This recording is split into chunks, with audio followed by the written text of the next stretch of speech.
Assalamualaikum warahmatullahi wabarakatuh. Perkenalkan, nama saya Muhammad David dengan NIM 23060020 akan membacakan materi tentang analisis regresi dan kolerasi linear dengan dosen pengampu Bapak Dr. Alpon Setrianto, SEME.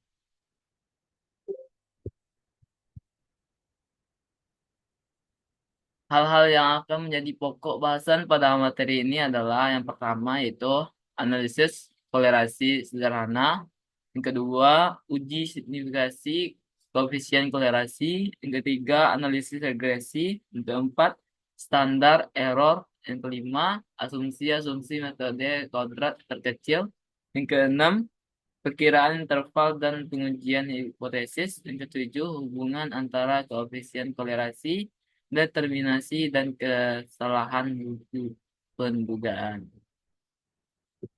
Materi pertama yaitu tentang analisis kolerasi sederhana.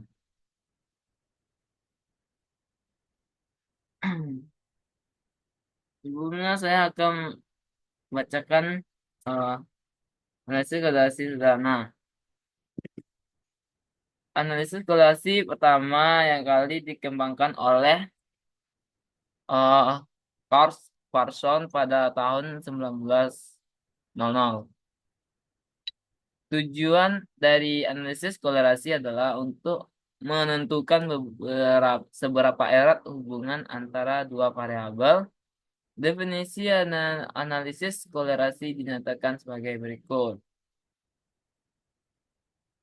Analisis kolerasi adalah suatu teknik statistik yang digunakan untuk mengukur eh, hubungan antara kolerasi antara dua variabel.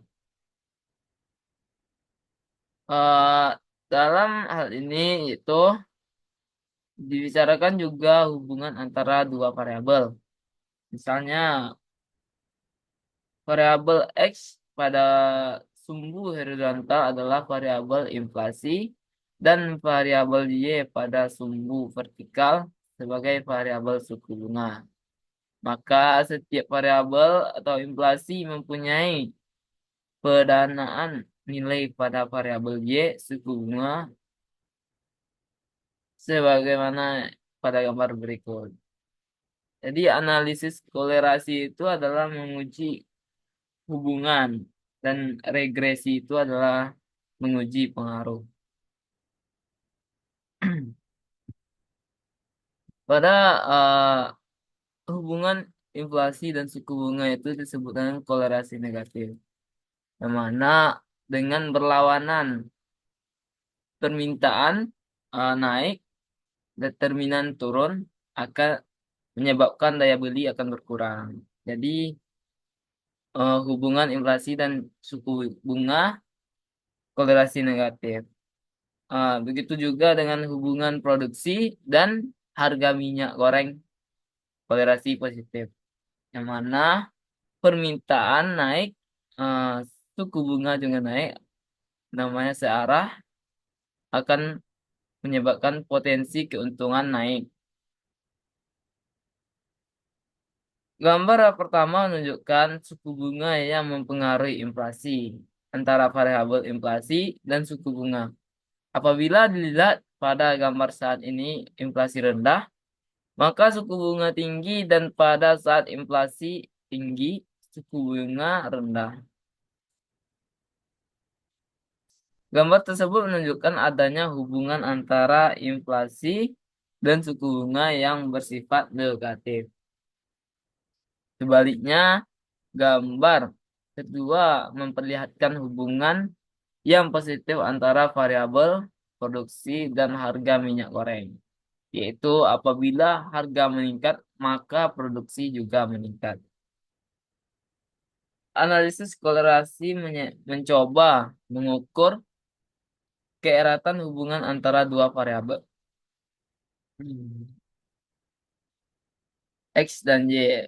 Keeratan hubungan antara dua variabel tersebut dinyatakan dalam bentuk koefisien korelasi kombinasi antara variabel Y dan X pada garis lurus sebagai garis dugaannya. Semakin dekat, semakin menyebar dari garis dugaannya. Maka nilai korelasi semakin kecil. Berdasarkan gambar di atas, terlihat adanya korelasi yang positif, yaitu titik kombinasi yang mengembrol pada garis dugaan dan kemiringan positif. Koefisien korelasi. Ukuran korelasi antara dua buah variabel yang paling banyak digunakan adalah koefisien korelasi momen yang dikembangkan.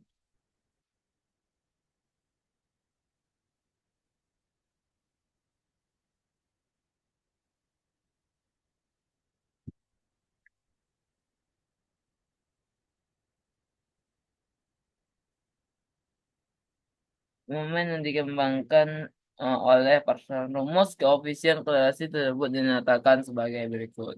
Yang mana N sigma XY dikurang sigma X dan sigma Y.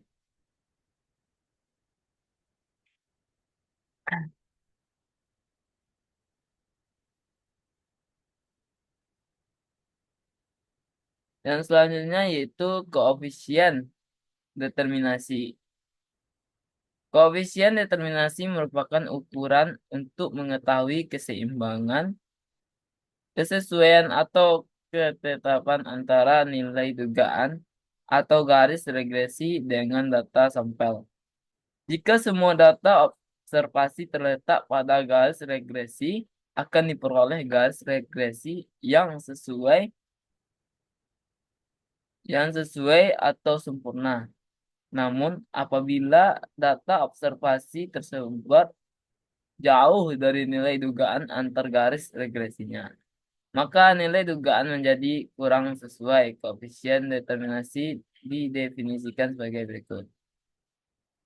Koefisien determinasi adalah bagian dari keragaman total variabel terkait Y, variabel yang dipengaruhi atau dependen, yang dapat diterangkan atau diperhitungkan oleh keragaman variabel bebas X. Jadi koefisien determinasi adalah kemampuan variabel X, variabel independen, mempengaruhi variabel Y. Semakin besar koefisien determinasi menunjukkan semakin baik kemampuan X menerangkan Y. Berdasarkan koefisien determinasi adalah kodrat dari koefisien korelasi dan dirumuskan sebagai berikut.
Yang selanjutnya yaitu uji signifikasi koefisien korelasi. Uji signifikan koefisien korelasi dimaksud untuk menguji apakah besarnya atau kuatnya hubungan antar variabel yang diuji sama dengan nol. Apabila besarnya hubungan sama dengan nol, hal tersebut menunjukkan bahwa hubungan antar variabel sangat lemah dan tidak berarti. Sebaliknya, apabila hubungan antar variabel secara signifikan berbeda dengan nol, maka hubungan tersebut kuat dan berarti. Uji signifikan korelasi dilakukan melalui 5 tahap, sebagaimana pada penguji hipotesis sampel besar dan kecil. Yaitu A. Perumusan hipotesis, yaitu menguji apakah R populasi sama dengan 0. B. Menentukan taraf nyata dengan derajat bebas. D. Menentukan uji statistik. Menentukan daerah keputusan. Menentukan keputusan uji statistik untuk koefisien korelasi.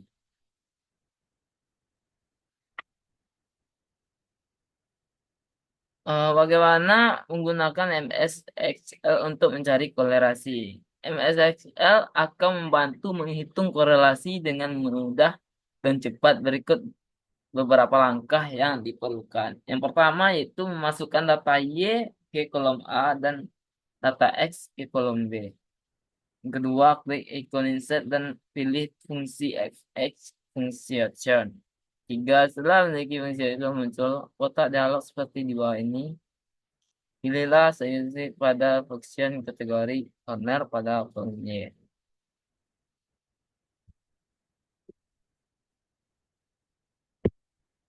Kaji khusus dapat Indonesia menjadi penentu harga CPO dunia. Sejak tahun 2006, Indonesia adalah produsen CPO terbesar di dunia dengan volume produksi 23,67 juta ton tahun 2012. Pada tahun 2011, ekspor CPO Indonesia 16 juta ton senilai 17,26 miliar dolar AS. Pada tahun 2012, produksi CPO Indonesia mencapai 46,95% produksi CPO dunia. Sedangkan produksi CPO Malaysia berkisar 37,25%, sehingga Indonesia dapat dikatakan pemimpin pasar market leader untuk pasar CPO dunia.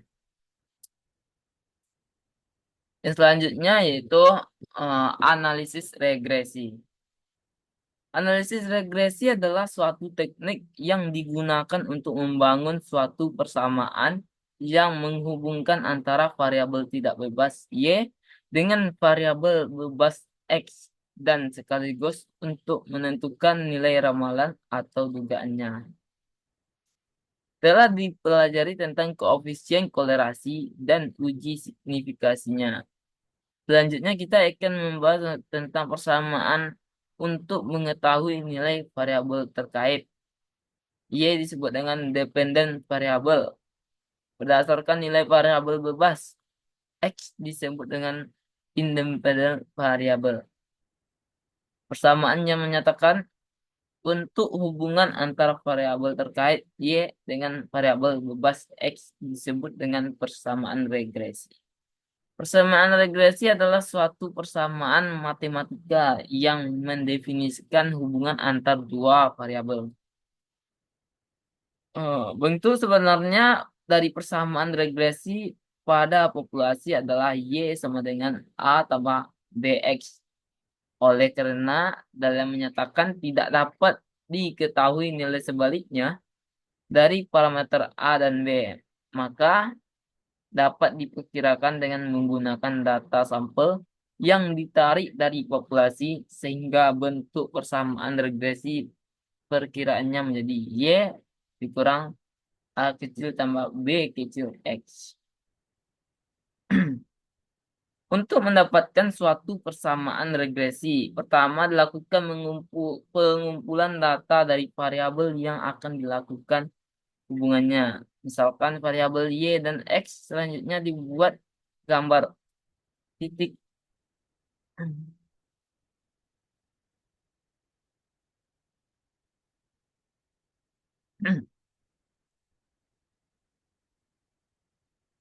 Metode kodrat kecil. Metode kodrat kecil ordinary list adalah suatu metode untuk menentukan persamaan regresi berdasarkan atas selisih kodrat antara nilai Y sebenarnya aktual dengan nilai Y dugaan ramalan yang minimal atau dapat ditulis Y kurang Y minimal.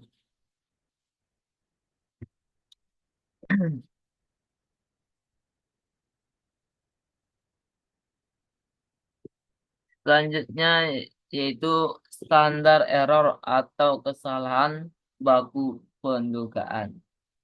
Standar error atau kesalahan baku pendugaan adalah suatu ukuran ketepatan pendugaan berdasarkan nilai X yang diketahui dengan nilai pengamatan Y. Sebagaimana pembahasan pada subbab 15.4, kita ingin menduga Y berdasarkan nilai X yang diketahui dengan persamaan Y sama dengan A tambah BX.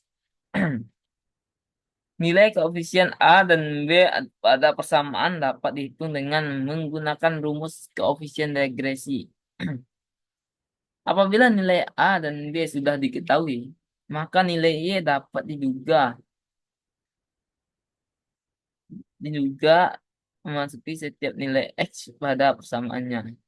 Proses bagaimana mendapatkan nilai ramalan Y pada contoh soal hubungan antara produksi dengan harga minyak kelapa sawit dapat disajikan pada tabel berikut.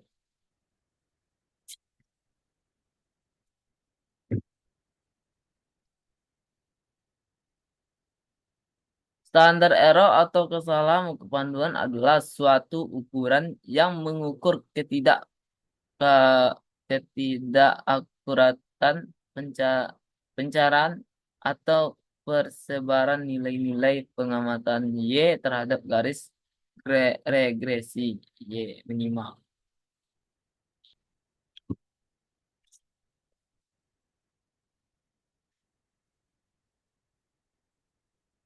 Kajian khusus adalah korelasi antara APBD dan kesejahteraan rakyat. Desentralisasi ekonomi daerah yang selama ini dijalankan Indonesia belum mampu menyejahterakan masyarakat. Ketua Tim Kelompok Kerja Revisi Undang-Undang Nomor 33 tentang Pemerintahan Daerah menilai otonomi daerah di Indonesia terlalu luas dengan memanfaatkan data APBD dan Ditjen Perimbangan Keuangan. Keuangan, Kementerian Keuangan dan data indikator pembangunan dari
selanjutnya itu asumsi-asumsi metode kodrat terkecil. Metode kodrat terkecil dikembangkan dari Kapf, Friedrich Gauss dengan menggunakan asumsi-asumsi tertentu.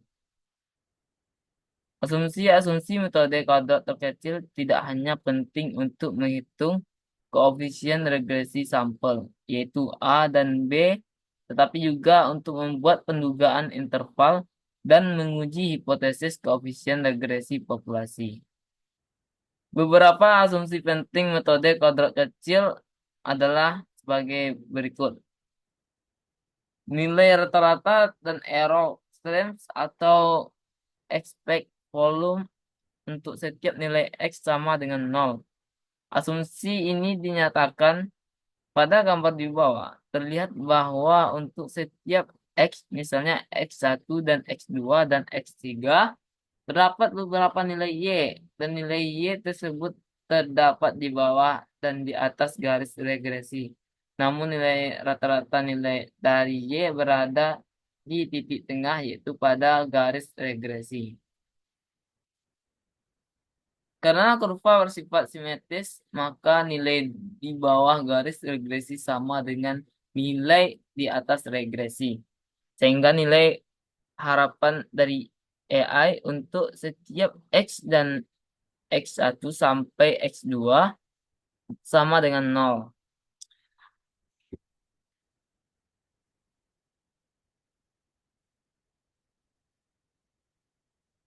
Yang kedua, nilai error dari E1 dan E2 atau biasa disebut dengan kovarian saling tidak berhubungan atau korelasi.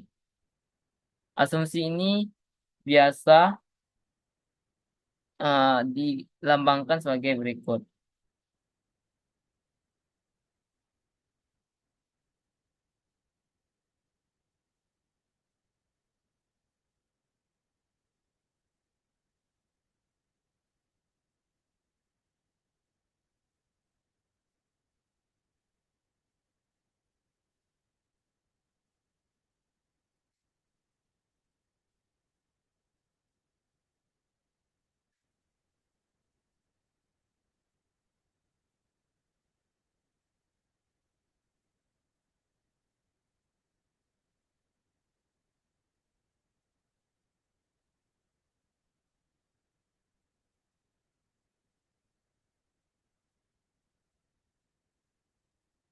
Yang ketiga, varian dari error bersifat konstan. Ingat bahwa variabel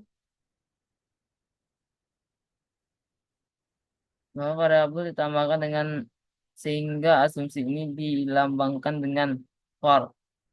Anda perhatikan pada gambar di atas bahwa nilai AI yang dilambang dengan tik setiap X1 yaitu X1, X2, dan X3 terbesar secara koefisien sebesar variannya.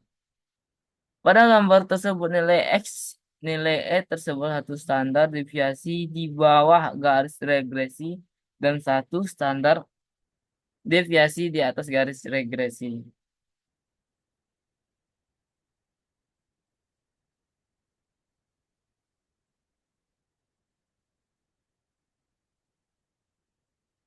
Variabel bebas X tidak berkorelasi dengan error term E. Ini dapat dilambangkan dengan pada garis regresi. Mempengaruhi sebab apabila saling mempengaruhi maka pengaruh masing-masing yaitu X dan E tidak saling dapat dipisahkan. Ingat bahwa yang mempengaruhi Y selain X adalah pasti E, yaitu faktor dari luar X. Oleh sebab itu, varian dari E dan X saling terpisah atau tidak berkorelasi.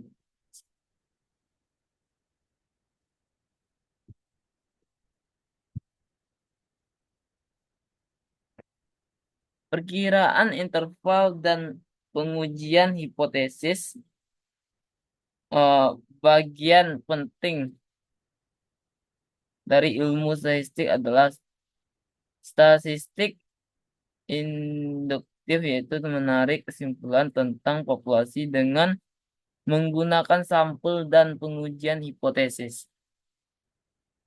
Seperti pada analisis regresi, kita mendapatkan nilai dugaan Y sama dengan A tambah BX.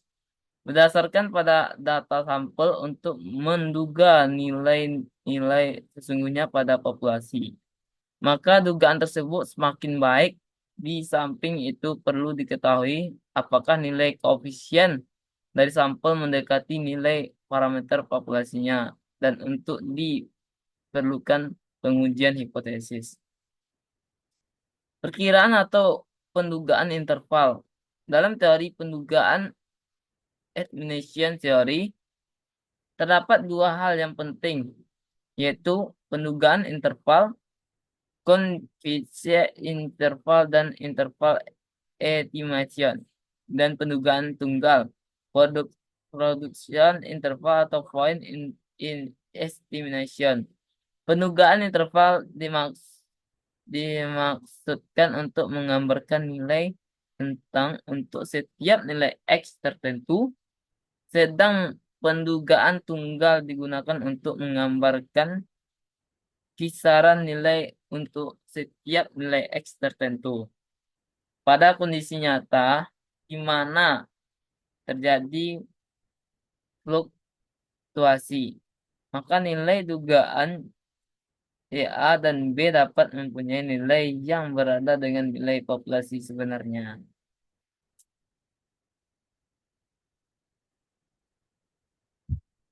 Yaitu YA dan B, oleh karena itu dugaan tunggal dan B bisa berbeda dengan nilai sesungguhnya. Maka mungkin lebih baik kalau digunakan pendugaan interval.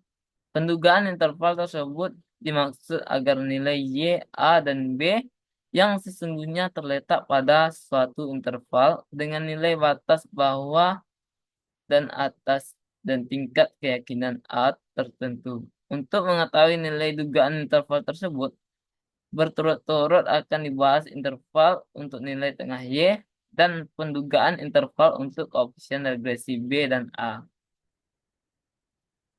Pendugaan interval nilai Y. Pendugaan interval nilai Y dimaksud untuk mengetahui nilai dugaan bagi Y untuk seluruh nilai X yang diketahui. Rumus interval untuk nilai tengah Y adalah sebagai berikut. Pendugaan interval koefisien regresi A dan B. Koefisien regresi A dan B yang dihasilkan dari analisis regresi merupakan nilai dugaan tunggal dengan menggunakan asumsi bahwa nilai E bersifat normal. Maka hasil dugaan A dan B juga mengikuti distribusi normal, sehingga nilai T sama dengan B dikurang B atau 0 juga merupakan variabel normal. Dalam praktiknya, nilai standar deviasi populasi A sulit diketahui, maka standar deviasi populasi bisa diduga dengan standar deviasi sampel, yaitu sehingga nilai T menjadi T sama dengan B dikurang B. Selanjutnya probabilitasnya dinyatakan sebagai berikut.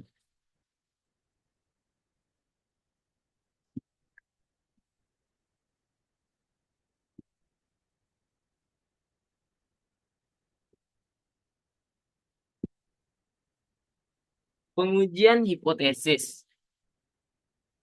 Setelah kita membahas pendugaan interval bagi nilai tengah Y dan koefisien regresi A dan B. Selanjutnya kita menguji hipotesis.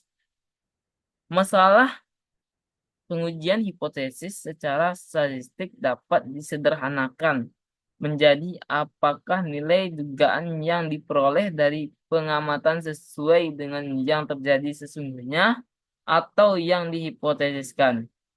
Teori pengujian hipotesis berkenaan dengan prosedur untuk memutuskan apakah harus menerima atau menolak hipotesis. Dalam pengujian hipotesis, dapat dasarnya tetap menguji 5 langkah, yaitu A.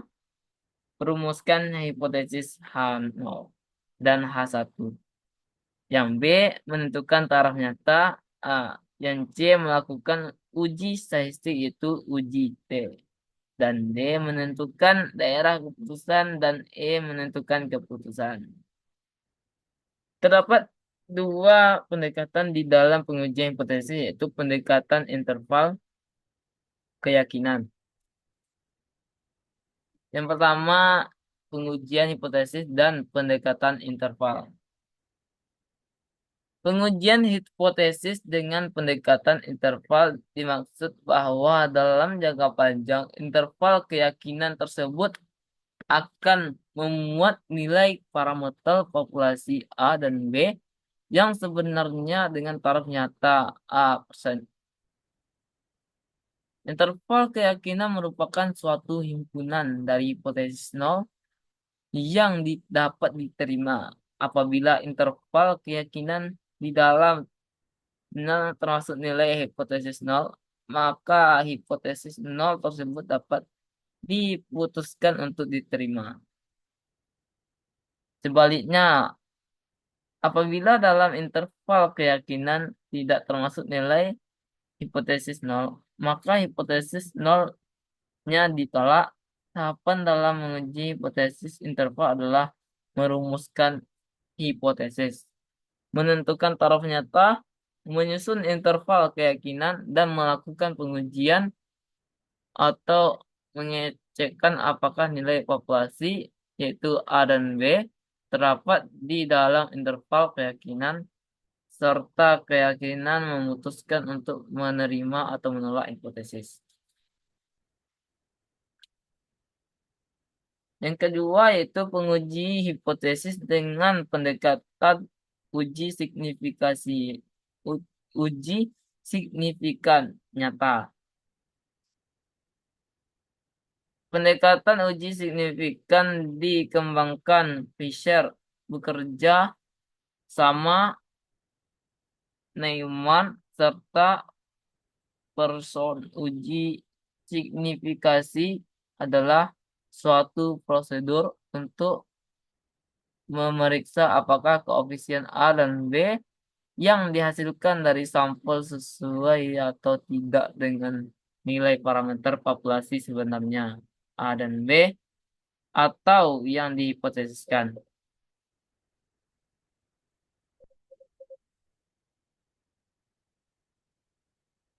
Tunggu, Wak, sedang buat video, tunggu tuh.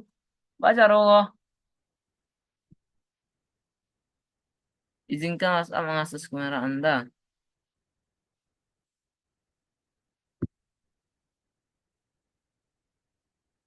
Ya, baca ke WhatsApp, Pak Igo.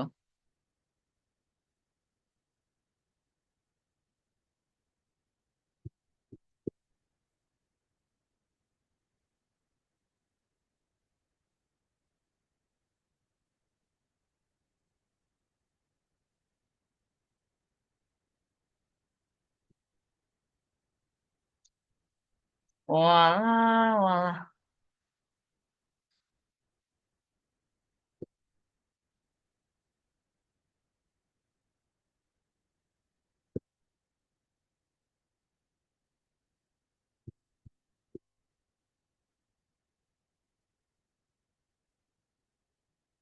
Alah.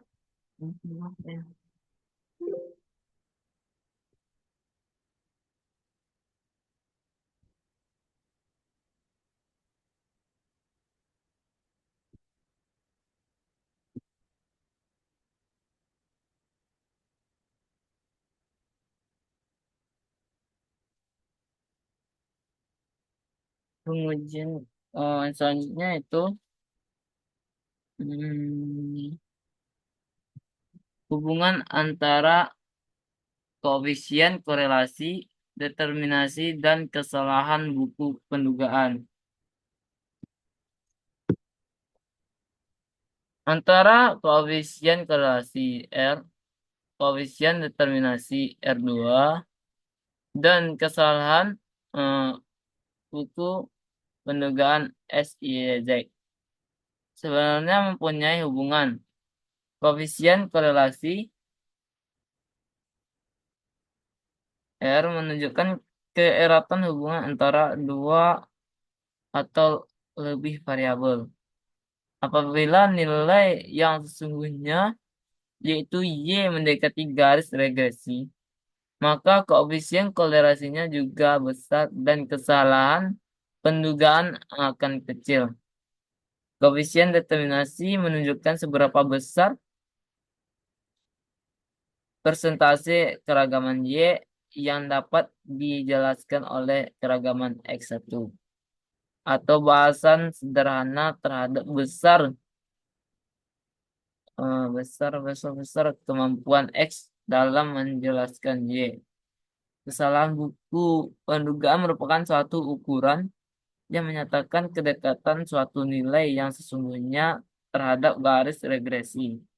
Jadi, antara koefisien korelasi dan kesalahan buku pendugaan mempunyai kesamaan dalam fungsinya, yaitu mengukur kedekatan nilai yang sesungguhnya atau nilai pengamatan terhadap nilai dugaan atau garis regresi. Semakin besar koefisien kolerasi dan semakin kecil kesalahan buku pendugaan, maka hasil dugaannya akan semakin baik. Analisis varian atau ANOVA adalah merupakan alat atau peranti yang dapat menggambarkan hubungan antara koefisien kolerasi, koefisien determinasi, dan kesalahan buku pendugaan. Untuk mengukur kesalahan buku, kita menghitung error yaitu selisih Y dan Y nominal atau dapat dinyatakan dalam bentuk persamaan.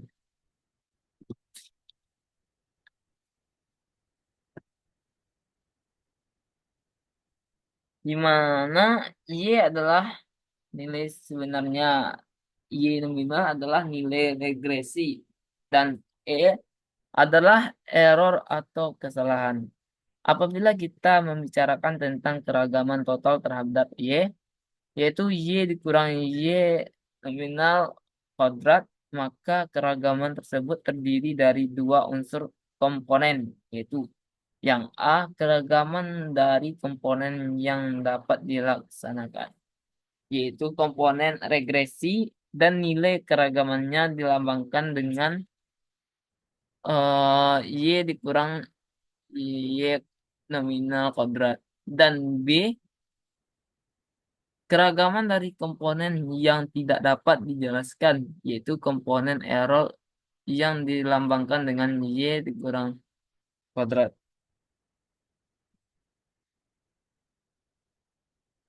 Keragaman total terhadap Y biasa disebut dengan SST, sum of Sucre total. Untuk keragaman regresi tersebut SSR, sum of squared regression.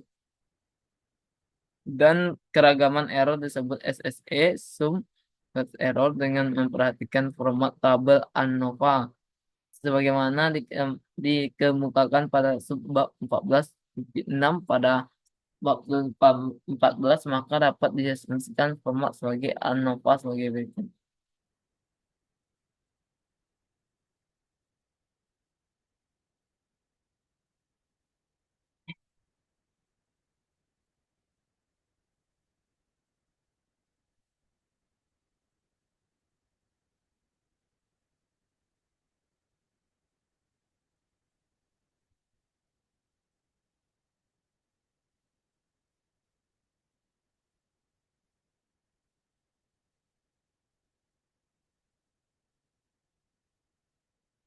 Dengan menggunakan tabel Innova tersebut dapat dicari koefisien determinasi, kesalahan buku pendugaan, dan pengujian hipotesis bagi koefisien regresi B terhadap populasi B.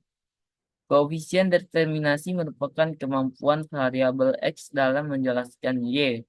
Kemampuan X tersebut tercermin dari analisis regresi berupa nilai Y kuadrat. Oleh sebab itu, koefisien determinasi dapat dirumuskan sebagai berikut. Manfaat ketiga dari tabel ANOVA adalah untuk penguji koefisien X terhadap Y. Dalam hal ini, koefisien regresi B uji F dilakukan sama persis dengan uji hipotesis dengan membangun uji signifikasikan, yaitu membandingkan nilai uji F dengan nilai F tabel. Apabila nilai F lebih besar dari F tabel, maka pengaruh nyata, dan sebaliknya apabila nilai F lebih kecil daripada F tabel, maka pengaruh tidak nyata. Untuk melihat nilai F tabel sebagaimana pada sebab 14.6 perlu mengetahui taraf nyata. Oke, hanya itu materi tentang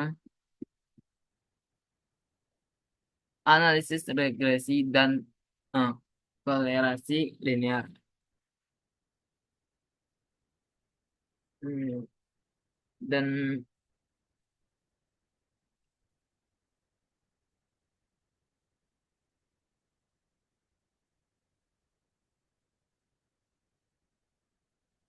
di sini kita simpulkan bahwa kolerasi itu adalah menguji hubungan yang mana adalah suatu teknik statistik yang digunakan untuk menguji keeratan hubungan. Dan juga itu ada regresi menguji pengaruh.